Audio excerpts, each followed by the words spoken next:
My favourite moment of the whole thing, besides all the ludicrous pomp, was just as Charles took his seat in his throne, someone's mobile went off in the House of Lords, and he glowered at them, absolutely shot them a classic You're not glower. meant to have your crazy frog mobile ringtone go off.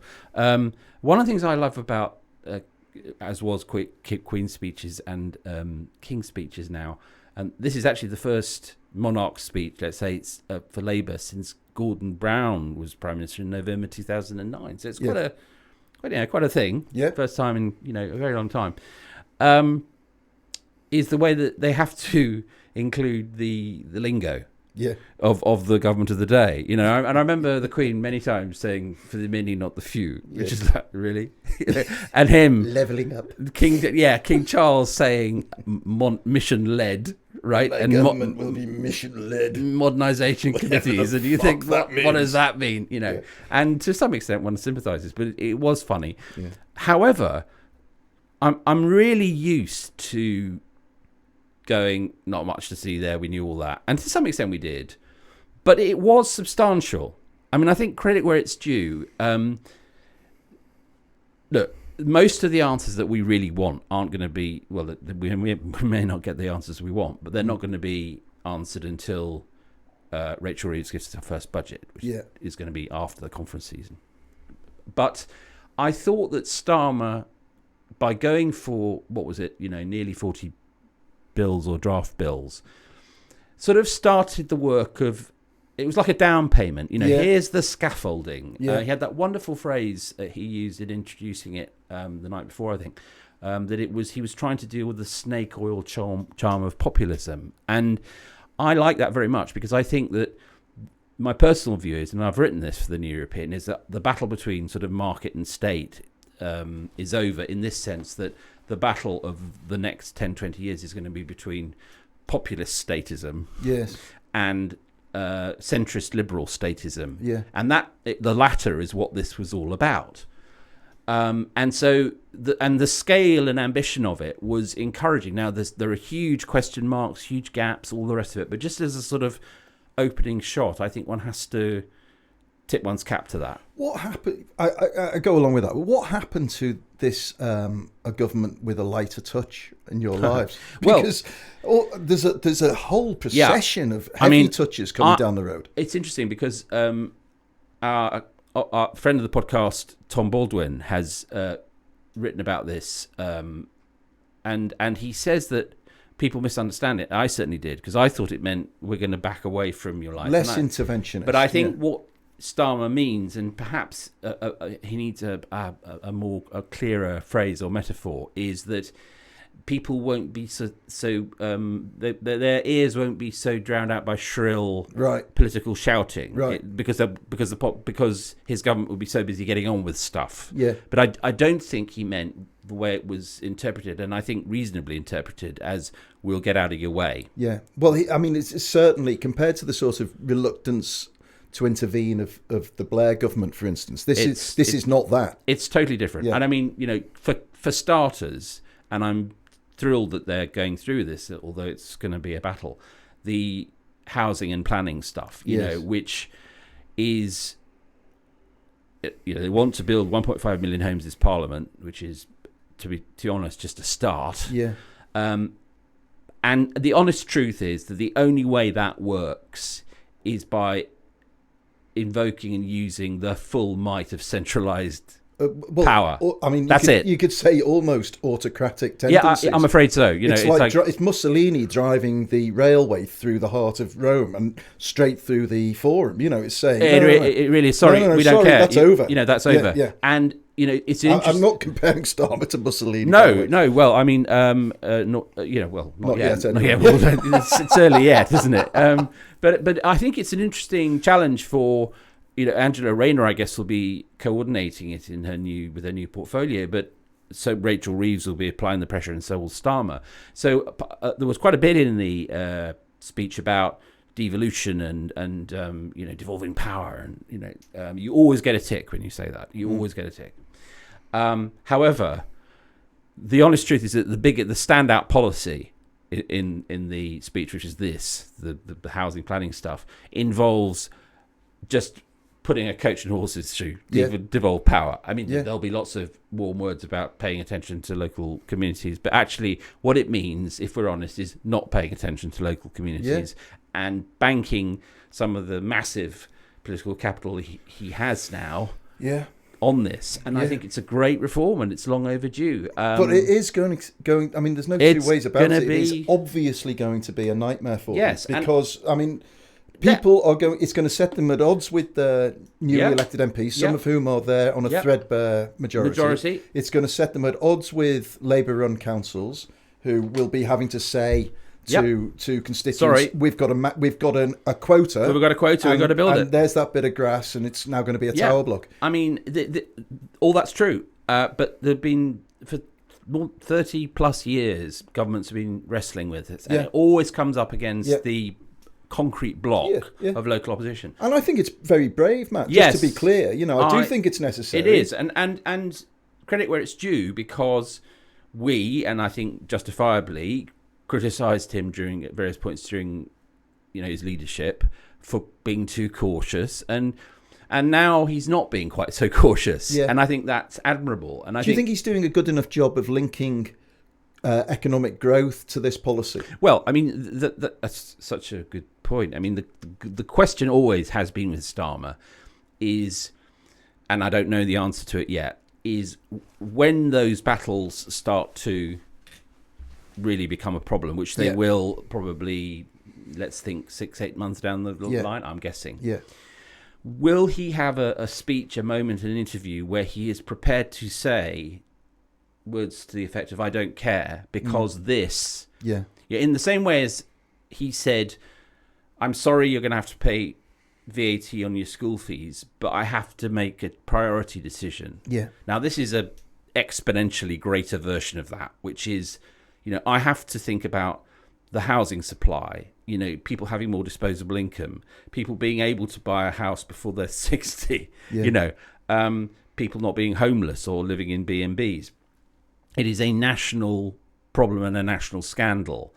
And I'm sorry that, you think that it ruins the view out of your second home, but that's not as important. No, quite. Well, but also, if it was just out of your second home, that would be But it's going to be out of people's green spaces and stuff like this in part. So I mean, I just don't want to be sort of dismissive of the effect it will have on people. Well, I'm not dismissive of it, but I think that the religion of socialism is the language of priorities, and in the end, there is now a clear and present massive national problem with this.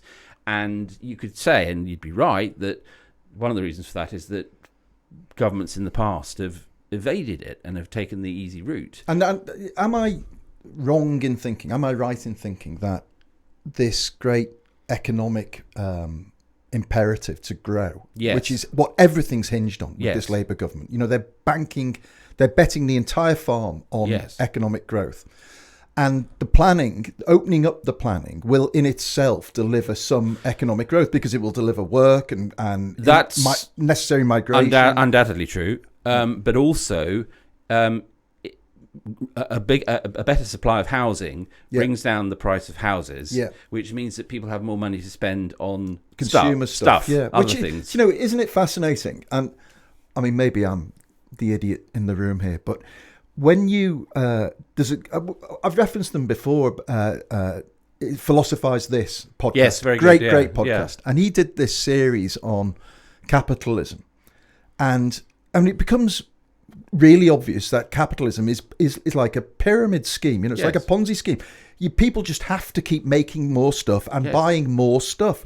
You can't. There's no status in capitalism. No. And the minute you stop growing, you start dying really quickly. That's why people are terrified of recessions. Yes, I mean no one really is brought up to question or ask why growth is so important. Exactly. But actually, not everything in life grows. Lots of healthy things stay the same. Not many newspaper circulations, apart from the New Europeans, with the conspicuous exception. So I don't know that. So that strikes me as battlefront number one. Battlefront number 2, although I think that there'll be less opposition, it'll just be more technically fiddly, is rail nationalisation, and I think that it will be very popular. Yeah. Having said that, it will be very important that it is better. I mean, it reminds me a bit of Colin Powell telling George W. Bush after he, liberated Iraq from Saddam, you just took ownership of a huge country the size of France, Mr. President, and Bush hadn't really thought that one through. Yeah. Well, I'm not saying that Starmer doesn't know what's coming down the line, but taking personal responsibility effectively for the whole rail service is taking a lot of responsibility and expectations onto your shoulders. And it's going to happen. Good on him. It'll happen incrementally, won't it? Yes, as licenses expire. Yeah. But the default setting now will be that the state or the agency that runs it will run it, and we're old enough to remember what British Rail was like. Yes, it used to be shocking. Yeah. It was shocking, and that's why they introduced the terrible rail privatisation system they did, the Thatcher government. Do you know the best illustrative story about how bad it was British Rail once went to M&C Saatchi, or it was Saatchi and Saatchi, I think it was called. Yeah. And for an advert, listen to Saatchi and Saatchi pitching for their business, and the top brass from British Rail was shown into this waiting room, right, which stank of cigarette smoke. There was a clock on the wall. There was an ashtray overflowing with cigarettes, polystyrene cups littered everywhere, the floor, smelt vaguely of piss. Yes. And of course, the Saatchi and Saatchi team were 45 minutes late, and they walked into the room and said, "Welcome to British Rail." And it was like, and they all sat there going, okay, they get it. Yeah. This is your customer experience. Anyway, sorry, slight diversion. Well, no, but it's germane because public ownership didn't end in the way it did just because of the ideology. It ended because it had been very unsuccessful in certain spheres of the utilities. And what Starmer has to do, and again, it comes back to a sort of favourite theme of the New European, is make sure he's, and I hope he is already doing this, is getting on top of best practice elsewhere, where rail is owned. Well, it actually works, yeah. Yeah, and, there's no reason intrinsically why it shouldn't work, but it won't. There's nothing magic about state ownership. It doesn't instantly make everything better. No. It's just clear that the status quo is not an option. So he did explain once. I read a piece, and it might well have been the New European that published it, but there is a reason. I can't quite remember what it is. It's something like the geology of our country makes railways twice as expensive as they are elsewhere. Right, I must dig it out, but there is it's not just state incompetence. There is a weird reason, but I'll find it for the next podcast. But what's been made abundantly clear is that a horrific fragmented and extremely expensive system has been a disaster. And a country can't operate like that. Yeah. Not to mention freight. I mean, most people think of it in terms of passenger trains, and understandably so, but freight trains are also hugely important. Then there's the employment rights bill, and I was very, very pleased about this because it's like I remember reading James Bloodworth's book, excellent book, Hired, a while back now, and it was just such an insight into what's broadly called the gig economy and the absolute powerlessness of people. I mean, this was beyond deunionization. This was a form of servitude, and the idea that get rid of zero contract hours, fire and rehire practices, add extra rights in like making parental leave, sick pay, protection from unfair dismissal, immediate rights the minute you start. Now, of course, the libertarian right have gone, and some of the business lobby have gone berserk. Yeah. But I just think that in a decent society, it's good progressive politics, isn't it? It is, and I think in the end, it is good progressive politics, and it's also pragmatic politics, because what you've got at the moment is a situation where people can't put food on the table or a roof over the head just on working 2 or 3 gig economy jobs, and so they then have to rely on universal credit as well. And I'm glad that that's available for them, but that's not a system. No, it's a silly system. One area of, now you've just touched on benefits, that increasingly is standing out as an anomaly is the cap on child benefit. Yes.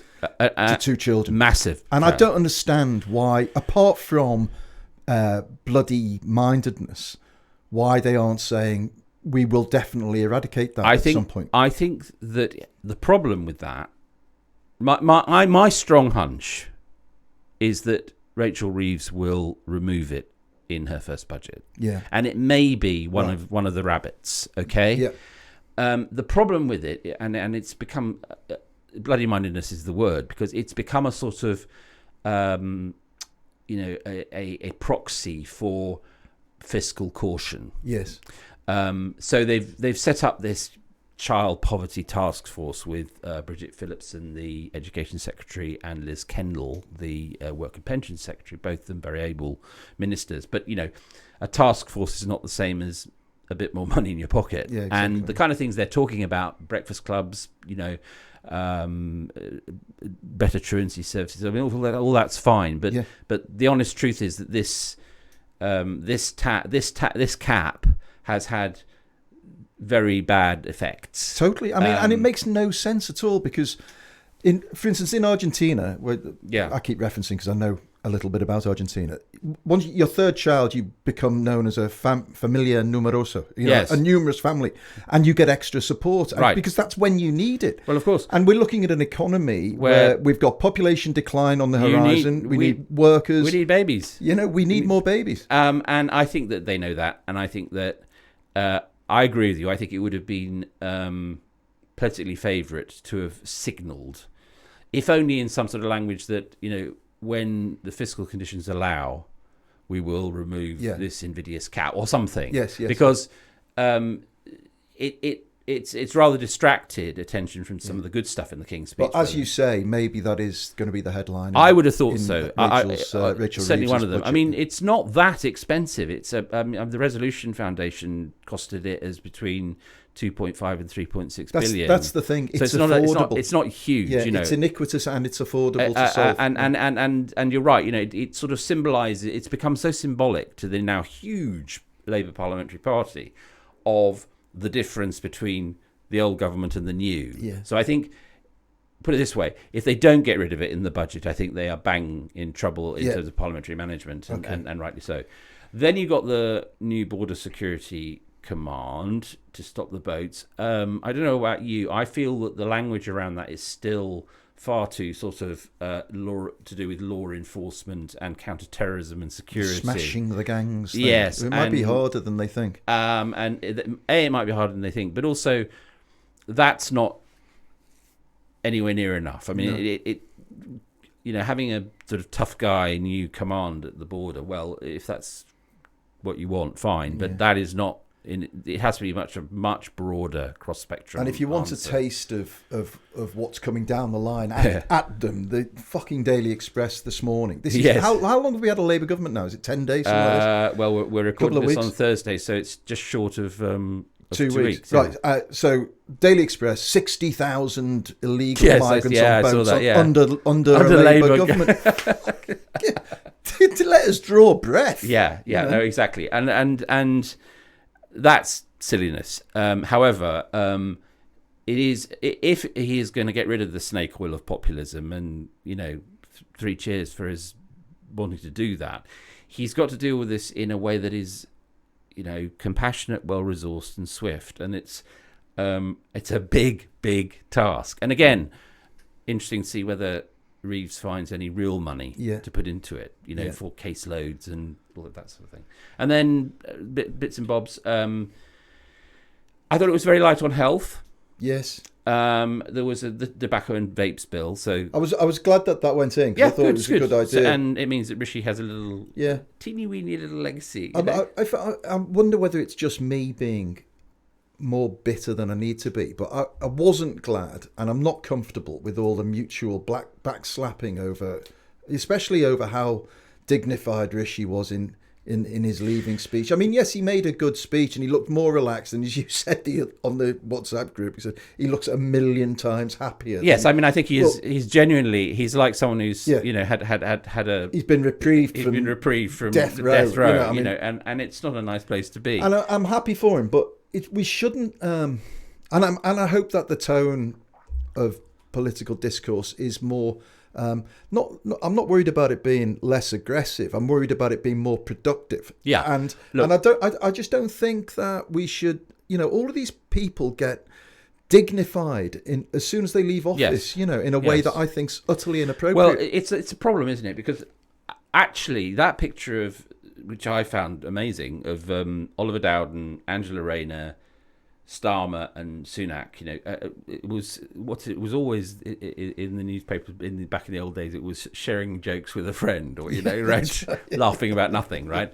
And part of me thought, what? And then I thought, actually, and I was speaking to a minister yesterday, and they said, look, don't forget what happened on Saturday. Yeah, that every elected politician in the world is thinking about the Trump assassination. Everything's in that, attempt. And on one level, it's nothing to do with us. It's over there. Yeah. But they politicians at the top are very funny because on one level they hate each other. Yeah. But on another level, because of the things that only they can talk to each other about. Yeah, there's an affinity. An affinity. Yeah. And I think that one of the things that people, MPs, I know a lot of MPs felt yesterday was, and I think it's important not to be too complacent about this, but, is we're not, whatever we are, we're not doing what they're doing in Milwaukee and Philadelphia and in Pennsylvania. Yeah. So that's how I interpret that. But your broader point, which is, this, and we have committed ourselves, I think, as a podcast to exhume Rishi's corpse and drag it around the marketplace intermittently. So we're not going to let him get away with this. No. But I just know that a lot of people, and probably a lot of listeners to the podcast, will have looked at that and just thought, "Don't chum up to him." No, I mean it's a problem, isn't it? Because it's phony in the sense that. Actually, we do live in a polarized political system. Yeah. Although I think, and I think this is sort of worth keeping an eye on, I was interested to see how, because the Tory party always splits. It always splits, right? And usually it's split over Europe. But the split now is between those who are going on telly and saying, we wish the government well, we offer constructive criticism. And those who are saying, fuck off, you're a bunch of woke communist, So in the Telegraph, you'll get Suella Braverman, David Frost, all that lot saying, Britain is already ruined. Britain, 2 weeks of Labour has... Alistair Heath. Has undone, the noble legacy of Margaret Thatcher and General Franco. And then there's the sort of slightly more sensible. I mean, let's not go too far, which is like, we'll be slightly constructively critical. I don't think that will last, but at the moment, that's in as much as it matters, that's split. Yeah. What else did you spot? Well, just to go back to health, I think that there was a mental health bill, which is good, but clearly, every single poll throughout the election campaign made the NHS number one issue. So I assume... could be wrong. I assume again that there's going to be something in the budget for it. But put it this way: if Starmer doesn't in his first term do some pretty big things on health, he will be a failure. I suspect, and I've got no idea, obviously, but I suspect that their kind of strategy will be to say, we're going to, because there's not enough money to fix the NHS as it is. That is the problem. You can't just throw, like Blair, just throw a load of dosh at it. So Wes Streeting will have to come out and say, yes, here's how we're going to reform big chunks of the NHS to make it work. And I think that will be, I think because Wes Streeting is sort of presenting himself quite successfully as a sort of bruiser. Yeah. I'm not going to worship at the shrine of the NHS. Yeah. That will, it maybe in the space of a couple of years, who knows, buy them permission to start talking about ways of raising money for it. Yeah. I think if they'd come straight in and said, we're going to raise wealth taxes to fund the NHS, that would not have gone down well. But I think if Streeting can say, we're going to change this, we're going to change this, we're going to do this, we're going to do this, and then a couple of years down the line, Reeves says, and now in order to make this real, we need to dig into fixed assets. Yeah, that to me is it's the only way of sorting the problem. I was quite drawn to Mélenchon's inheritance tax policy. Well, I mean, I think he was gonna ban any inheritance tax over 12 million euros. Yeah. I mean, look, we keep saying it, but at some point we're going to have to tax or draw money out of our fixed assets, homes, whatever. The only question is when and how. There's no if about it, and there hasn't really been an if about it for a long time, because you can raise income tax a bit, and you can fiddle around with national insurance, and you can certainly do something on capital gains tax. But the truth is that personal taxes are now, quite high. Yes. And fiscal drag means that people are in categories that they really shouldn't be in. Especially people like teachers. And fiscal drag being as inflation increases your salary, you leave the thresholds where they are. Yeah. And you don't sort of allow for inflation. Yeah. So people who are in quite modestly paid professions like teaching and so on suddenly find, hang on, I'm paying 40%. And that's a real issue. Another side issue on money is that it's great, and everyone gets praised for talking about devolution, more powers for metro mayors. But the truth is that until you give, and this is the Treasury is institutionally allergic to this, until you give people who are in charge of local communities money raising powers, it doesn't really mean very much. Yeah. I mean, how powerful really is the Mayor of London? I mean, he's quite powerful. But he doesn't have the ability to say, I'm going to raise this by this much and that will pay for this line, And the Treasury, it's hard to exaggerate the extent to which it will not countenance that. So I don't know if they're interested in that. I have no... Could Andy Burnham, for instance, say... I want to give, maybe, I don't know whether they do have free school meals in Manchester, but I want to give every child in Manchester free school meals. It's going to cost X million, and I'm going to hypothecate on top of the council tax an amount that will cover it. It would be I don't think so.